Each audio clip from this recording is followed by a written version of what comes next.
Hi, my name is Morgan from the Green Team, and this is a story of how the robin got its red breast. Because many years ago, the robin did not have a red breast. The robin was just a boring little brown bird like many other birds. And the robin lived way up high in the north of Scotland. And there in the north of Scotland was a big fire. It was the only fire there was in the whole of the area. And many animals and people used the fire and came to the fire, which was really warm on a cold day, in order to cook their food, and sometimes they even took small bits of the fire and carried it back in order to light their own fires and cook on it. So the fire was very important to lots of animals and lots of people.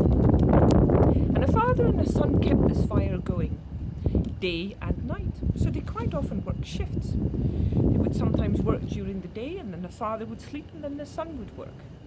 And they would cut down trees, they would chop them up, they would collect sticks, they would collect branches, and they would put them on the fire, and they kept the fire going day and night because they realized that the fire was really important.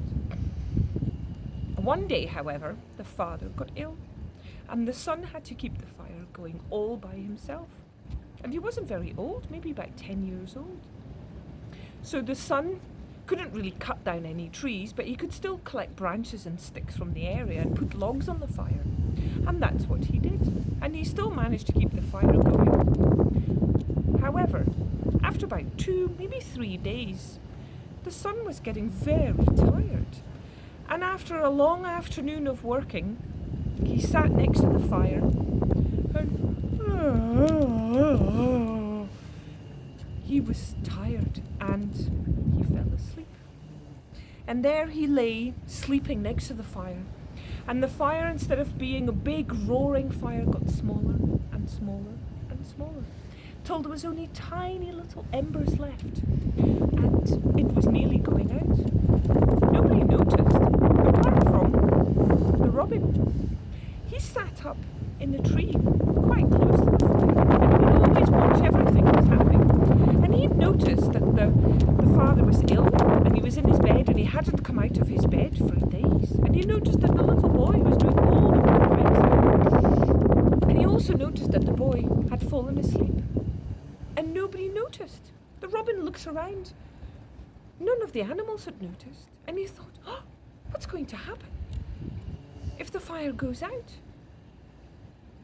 Nobody can cook their food, nobody can get warm, nobody can dry their wings next to the fire. What's going to happen? Who is going to look after the fire? And he was nearly panicking. He was in a bit of a flap.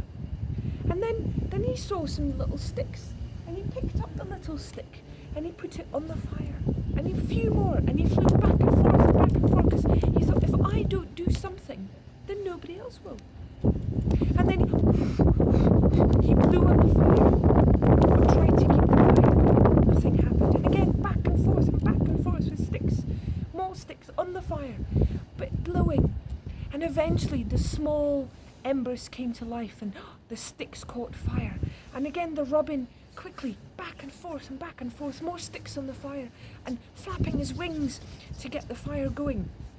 And eventually the fire was brought back to life again.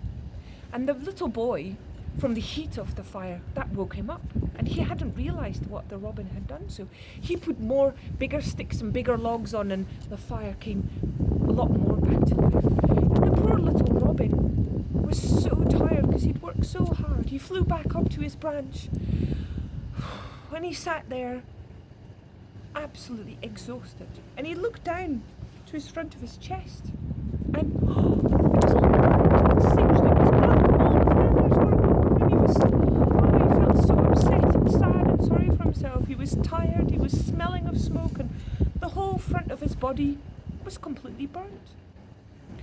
And he sat there for a few days, and slowly the little feathers started growing back. And the feathers, instead of being a brown colour like they were before, were an orangey red colour, like the colour of the flames. And since then, the robins have had a red breast as a thank you for saving the fire from going out. So that's how the robin got its red breast. Thank you. Thank you.